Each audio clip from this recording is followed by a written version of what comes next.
네, 안녕하세요. 축구생각입니다. 토요일에 있는 프로토 총 6경기 준비를 해왔고요. K리그 1경기와 이제 MLS 5경기로 구성이 되어 있습니다. 원래는 MLS 경기가 더 많지만 일단은 MLS 자체가 좀 어려운 리그이기도 하고요. 이 경기들 중에서 좀 좋아 보이는 것들만 뽑아왔습니다. 1번 경기부터 말씀을 드리겠습니다. 일단 우측에 있는 메모장 같은 경우에는 과거 동일 배당 기준으로 국내 배당과 해외 배당에서의 승무패 확률이고요. 좌측에 있는 인플레이 게임 같은 경우에는 배당이 좋고 다양한 이벤트들이 있습니다. 그래서 한 번씩 이용해 보시는 것을 추천을 드리고 가입하실 때 추천인 띵크 입력해 주시면 만원 상당의 포인트가 지급이 됩니다. 그래서 추천인 같은 경우에는 고정 댓글로 남겨 놓도록 하겠습니다. 자, 1번 경기부터 말씀을 드리겠습니다. 포항 대 서울의 경기부터 말씀을 드리겠습니다.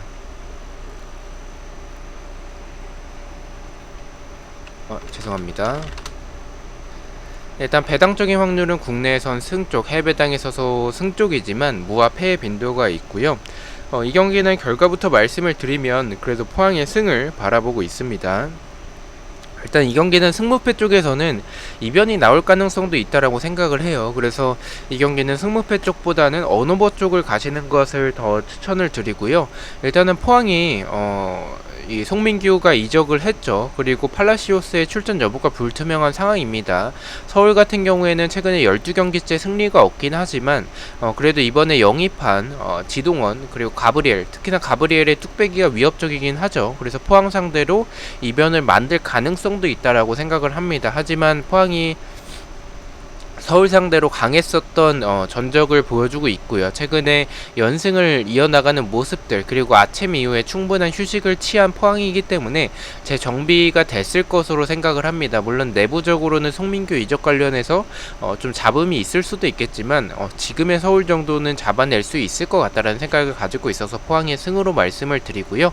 언어버 같은 경우에는 언더 쪽으로 말씀을 드리겠습니다. 일단 포항이 많은 득점을 하기에는 송민규의 공백이 아침에서 분명히 보였었다라고 생각을 합니다. 서울 역시 득점을 마무리 지어줄 선수를 이제 가브리엘과 지동원을 데려왔지만 이 가브리엘 같은 경우에는 적응 문제가 당분간은 조금 있을 것 같다라고 생각을 해요. 그래서 이 포항을 만났을 때 과연 그런 뚝배기를 또 보여줄 수 있을까라는 생각을 가지고 있고, 두 팀의 모습을 봤었을 때, 전체적인 상황을 봤었을 때에는 득점이 많이 나오는 경기보다는 적게 나올 가능성이 있다라고 생각을 해서 언더 쪽으로 말씀을 드리고요.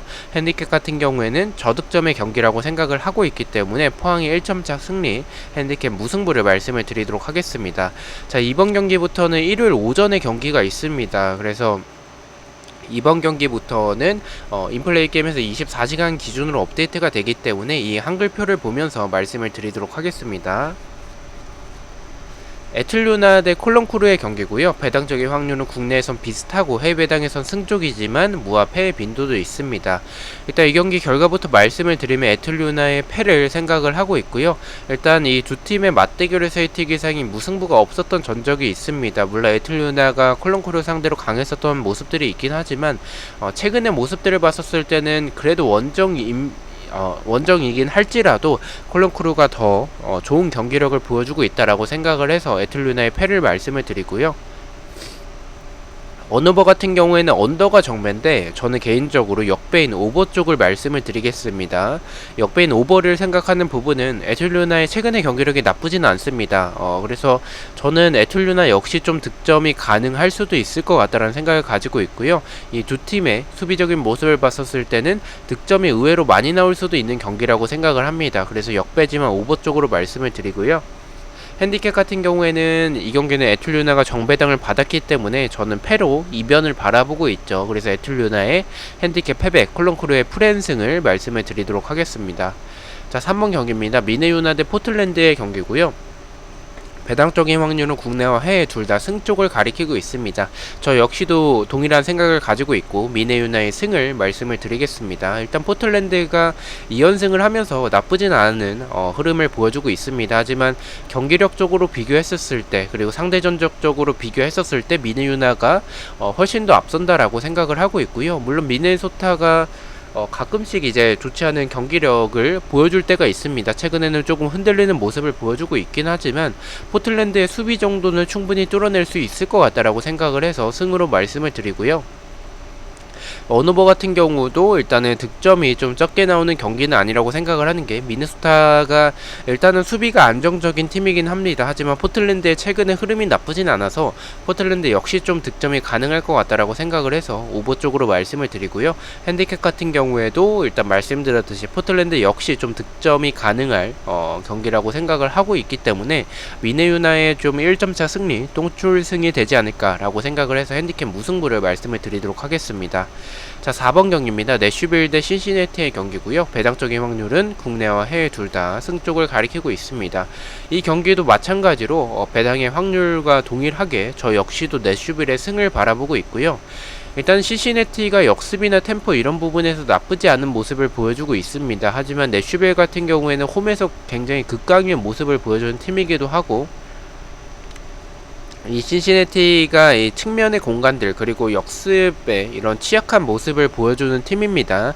네, 슈빌이 결정력이 아쉽긴 하지만 그래도 신시내티의 수비를 생각을 해봤을 때, 또 홈에서의 내슈비를 생각을 해봤을 때는 이 경기는 무난하게 이기는 경기가 되지 않을까라고 생각을 합니다. 승을 바라보고 있고요.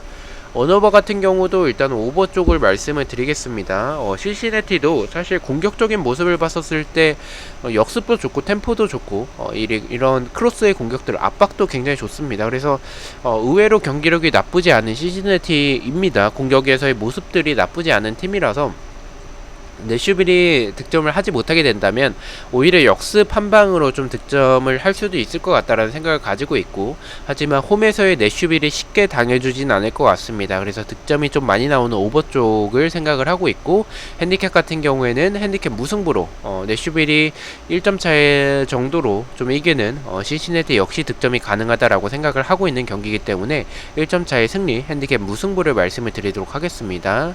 자, 5번 경기입니다. 레알 솔트 대 콜로레피의 경기고요. 배당적인 확률은 국내와 해외 둘 다 비슷한 확률을 보여주고 있습니다. 일단 저는 경기력적으로 봤을 때는 콜로레피가 좀 앞선다라고 생각을 합니다. 솔트레이크의 공격적인 모습들, 역습이나 이 측면에서의 모습들 전체적으로 나쁜 팀은 아닙니다. 하지만 콜로레피가 일단 경기력에서는 굉장히 좀 공격적으로는 좋은 모습을 보여주는 팀이기도 하고, 저는 좀 이 경기는 콜로레피가 원정이긴 하더라도 좀 유리한 경기라고 생각을 합니다. 다만 이 레알 솔트가 콜로레피 상대로 좀 강했었던 전적이 있기 때문에 그 전적을 무시하긴 좀 어려울 것 같고, 배당적인 확률도 비슷한 확률을 보여주고 있기 때문에 이 경기는 이변으로 무승부가 더 좋을 것 같다라고 생각을 합니다. 그래서 무승부로 말씀을 드리고요. 언어버 같은 경우도 이 경기도 득점이 적게 나오기에는 콜로라도 역시 공격이 좋고 레알 솔트 역시 공격이 나쁜 팀은 아닙니다. 그래서 두 팀의 공격적인 모습을 봤었을 때는 언더보다는 좀 오버에 가깝다라고 생각을 합니다. 오버 쪽으로 말씀을 드리고요. 핸디캡은 제가 무승부로 이변을 바라보고 있기 때문에 레알 솔트의 핸디캡 패를 말씀을 드리도록 하겠습니다. 자, 마지막 경기입니다. LAFC 대 벤쿠와이의 경기고요. 배당적인 확률은 승을 가리키고 있습니다.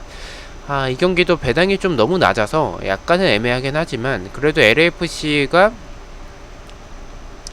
일단 홈에서 보여주는 경기력, 그리고 벤쿠아이가 좀 수비적으로 좀 아쉬운 팀이긴 해서 일단 뭐 벤쿠아이도 최근에 전적들이 나쁘지 않습니다. 경기력도 조금씩 올라오고 있다라고 생각을 하고요. LAFC가 측면에서의 오버래핑에 가담하는 선수가 많기 때문에 그러한 측면 뒷공간을 좀 맞을 수도 있을 것 같다라고 생각을 합니다. 다만 이 공격에서의 모습들, 특히나 우측 라인에서의 카를로스 벨라와 김문환의 라인이 굉장히 좋기 때문에 벤쿠아이의 수비 정도는 충분히 뚫어낼 수 있을 것 같다라고 생각을 합니다. 그래서 승을 말씀을 드리고요.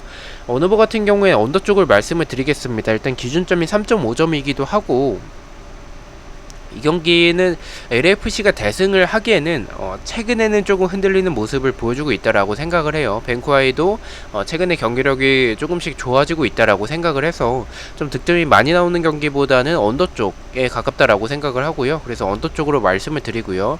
핸디캡 같은 경우에는 저는 LAFC가 대승을 하기에는 밴쿠버에 말씀드렸던 그런 최근에 경기력이 나쁘진 않아서 LAFC의 1.4 승리, 1대0 내지는 2대1 정도로 방향으로 좀 승리하는 결과가 나올 것 같습니다. 핸디캡 무승부를 말씀을 드리겠습니다. 자, 이렇게 해서 6경기에 대해서 공유를 모두 마쳤고요. 1번 경기부터 가장 추천을 드리는 픽을 말씀을 드리겠습니다. 1번은 포항의 언더, 2번은 에틀류나의 오버, 3번은 미네유나의 승을 가장 추천을 드리고요. 4번은 내슈빌의 오버, 5번은 레알솔트의 오버, 마지막 6번은 LAFC의 승을 가장 추천을 드리도록 하겠습니다. 자, 이렇게 6경기 중에서 한 개의 픽을 가져와 봤고요. 부주력 픽입니다. 주력과 고배당 픽은 멤버십 회원분들에게만 공유가 되고 있고요. 단톡방 참여를 희망하고 싶으신 분들은 멤버십에 가입을 해주시면 될 것 같습니다. 자, 첫 번째는 포항의 언더, 두 번째는 미네소타의 승리, 세 번째는 이제 LFC의 승을 가져가 봤고 3.5배당을 책정을 받았습니다. 우측의 인플레이 게임에서 포항의 언더를 가져갔었을 때 이벤트까지 포함을 해서 1.86배당으로 26배당이 더 높게 책정이 되는 것을 확인하실 수가 있습니다. 그래서 배당이 좋기 때문에 한 번씩 이용해 보시는 것을 추천을 드리고요. 저는 일요일 새벽에 일요일 프로토 경기들로 다시 찾아뵙도록 하겠습니다. 시청해 주셔서 너무나도 감사드리고 구독과 좋아요 너무나도 감사합니다. 감사합니다.